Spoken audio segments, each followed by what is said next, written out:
Emperor Marcus Aurelius, thank you for speaking with me today. I'm in the process of moving to a new home, and it's causing me a lot of anxiety. I'm not comfortable with the idea of living someplace else and leaving the familiar place that I was accustomed to. What can I do to make this change in my life easier? Firstly, let me reassure you that your feelings are natural. As human beings, we have a strong instinct for the familiar and can be disconcerted by change. In my meditations, I wrote, "Loss is nothing else but change, and change is nature's delight." As I interpret your situation, you are experiencing a change that your nature may initially resist, but is fundamentally designed to accept and even relish. It is the law of nature that all things change, shift, and evolve. This includes our circumstances, the people around us, and even our physical dwellings. From a Stoic perspective, such as mine or that of my mentor Epictetus, we would suggest that the locus of your distress is not the change itself, but rather your interpretation of that change. Epictetus taught us that men are disturbed not by things, but by the views which they take of them. Remember that the power to interpret any situation lies within you. The home you are leaving and the one you are moving to are neither inherently comfortable nor uncomfortable. They are merely places. Your anxiety stems from your perspective on the move, not the move itself. Try shifting your view of the situation, focusing on the opportunities this change may bring, rather than on what is left behind. In my own life, I have experienced many changes, some even rather dramatic. As the Emperor of Rome, I had to face wars, plagues, and many political challenges.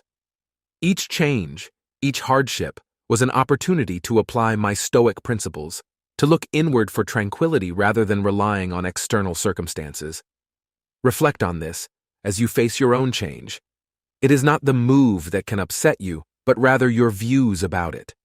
Realize that your home is not the brick and mortar around you, but the virtues and tranquility within you. Remember this: you have power over your mind, not outside events.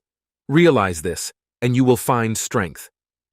Embrace change, friend of the future, for it is the law of life itself. The virtue you carry within you is your truest home, no matter where you reside. I know that as emperor, you've had to leave home and travel to distant locations for extended periods of time, for difficult military campaigns and wars. What strategies helped you deal with leaving behind the home you knew and loved? Indeed, as emperor, my duties have taken me away from Rome, away from the comforts and the familiar to distant provinces, and amidst challenging military campaigns. How I navigate these circumstances is a direct application of my Stoic philosophy, grounding myself in the principles that the world outside of my mind is indifferent, and it is within my power to choose how I perceive it. One such strategy is the recognition that home is not necessarily a place, but a state of mind.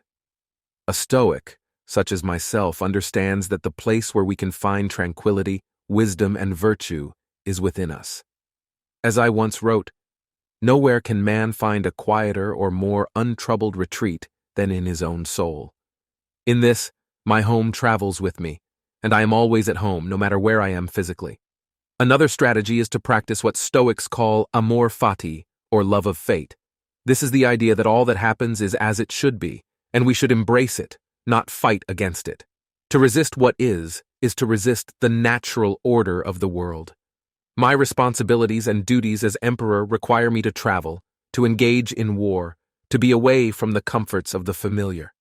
But I accept this as part of my fate, part of the nature of my role, and do not resist it.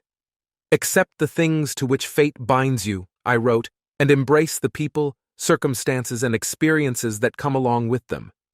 In difficult moments, I reflect upon the nature of adversity itself.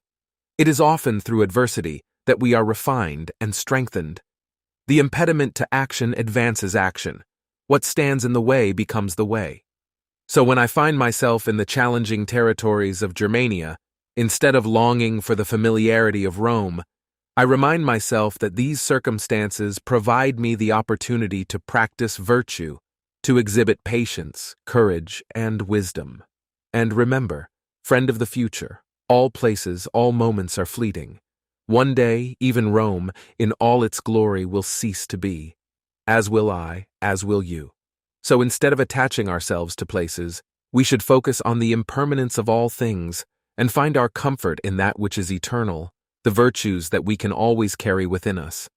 Practicing these strategies will, I hope, guide you as you navigate your own challenges and changes. Remember, it is not the external world that brings us peace or disturbance. It is our perceptions, our internal virtues that determine our tranquility.